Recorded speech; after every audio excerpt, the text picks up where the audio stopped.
Just things, yeah, still working. Gets around here so I can see. Andy, where are you? There he is. Old friend. Anyway, yes, this is always an exciting weekend, no matter what the temperature, whether it's cold or hot. The Chili Bowl is worth making a trip to go see, because it's a great midget racing. These cars are incredible to watch go around this track. And I was talking with Christopher Bell. He said, "Yeah, you can run them really hard," and we've seen that. So it's very good. Breakfast of Champions. You know, I always thought that was a cereal called Wheaties. But see, now I get some ages out there that know what Wheaties are. Anyway, this Tulsa is where I got my start in racing, so to speak. My dad took me to the midget races here at the old track at the fairgrounds with a big grandstand. I don't know if any of you remember that or not. There was a huge wooden grandstand there, and I understand it burned down several years ago. But he took me as a 9-year-old out to the midget races, and it was something that I just fell in love with. To see the brightly colored cars and all of the chrome glinting off of them, I was hooked, and I wanted to be a race driver, and maybe someday. But anyway, it was a lot of fun. This is one of the top drivers in the area, Clarence Merritt. I don't know if any of you are old enough to remember Clarence, but that's the McMichael Offie, and he used to run really good back here. And he and my dad were good friends, and I got to know him. And he had a race car, Curtis Craft race car with a Ford V860 in it, and he gave me the car several years ago before he passed away. And this was my hero driver here in Tulsa, Bud Camden from Wichita, Kansas, and that was the Gibson Offie, and Bud was so smooth, he always won the long races. And there's another picture there. That was in the Gibson Offie, and they had broken the spring shackle, and looks like it was cold then too.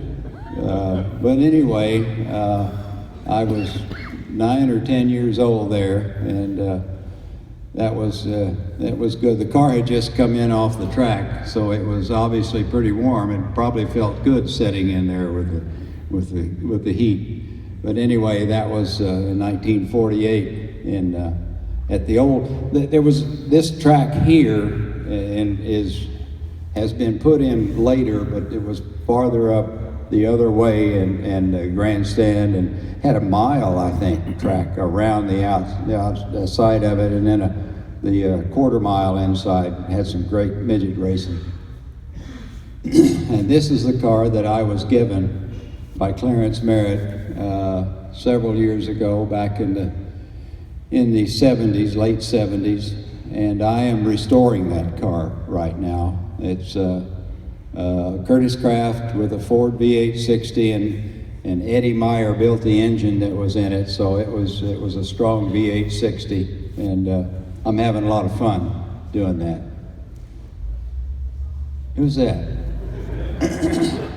There's the kid back at, I think that's the Speedway photo. Indianapolis Motor Speedway took pictures of you without the helmet and with the helmet, and that was a little better than the other paper mache leather chin strap helmets, but not much. Oh, and there's one of my great kickoffs in my career. I drove for Smokey Unique at the Speedway in Daytona.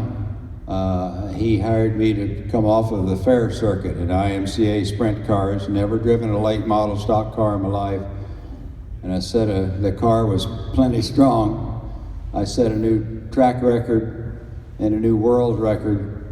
And back then, it was 165.183 miles an hour, and that was the new track record. But I found out something. They invited me to Darlington last year to the race, and they have the throwback years, and they have cars that are painted. And there was a number 13 of Ty Dillon's car, and it it had the Geico colors on it, but they painted it. They threw it back to this car, the black and gold number 13 of Smokey Unix that I drove, and I found out at the time I'm the only driver in the history of NASCAR to ever win a race in a car number 13. Wow.